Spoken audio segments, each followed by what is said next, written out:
तुम्हारे अंदर का वो भय समाप्त करना है जिस कारण तुम्हें ये लगता है कि तुम कमजोर पड़ जाते हो कभी।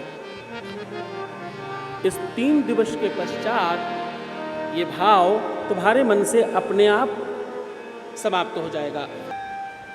प्रेमेश्वर महादेव की आवश्यकता, मुझे ऐसा लगता है, मैंने पिछले 20 वर्षों में, सही कहूं तो 22 वर्षों में,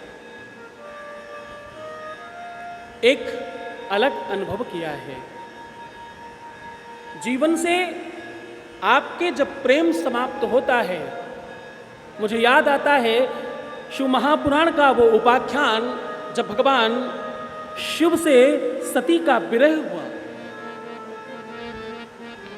किसी भी भाव का अभाव, किसी भी भाव का अभाव आपको उसके प्रभाव का भान कराता है।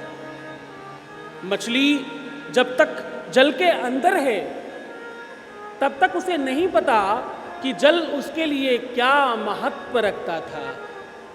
मछली को बाहर निकाला गया तब उसे पता लगा कि मैं तो जिंदा ही नहीं हूं उसके बगैर। मेरा तो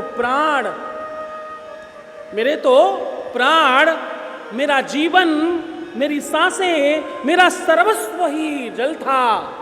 ये मैंने क्या किया उससे बाहर आकर। जीवन में जब किसी भी कार्य का, किसी भी वस्तु का, किसी भी संदर्भ का अभाव होता है आपके जीवन में, तो उसके प्रभाव का पता लगता है।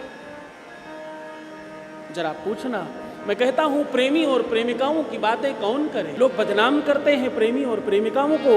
मैं कहता हूं चलो थोड़ी देर मान लेते। उस मां से पूछो जिसने अपनी बिटिया को विदा तो किया, बहुत नाजों से दान दिया, दहेज दिया, क्या नहीं किया। बात जो महादेव कहते हैं, आपकी इस भावना से पूछना उस माँ बाप से जिनकी बहू और बेटी, इनकी बिटिया दामाद से प्रसन्न नहीं है, इनकी बहू उनके बेटे से।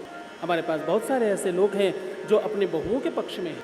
वो सास बहू वाली बातें हम क्यों ही करते हैं, हम तो प्रेम की बात करते हैं। जीवन में सुख चाहिए तो प्रेम चाहिए, और प्रेमेश्वर की कृपा से प्रेम मिलता है। पिछले 20 वर्षों से लगातार लोगों को मिल रहा है। लोगों के जीवन में प्रसन्नताएं बढ़ रही हैं, क्योंकि शिव महापुराण कहती है भगवान शिव ने सती के विरह के बाद जब पार्वती से विवाह किया तो ये प्रेम ही तो था। पार्वती का प्रेम विवाह ही तो हुआ।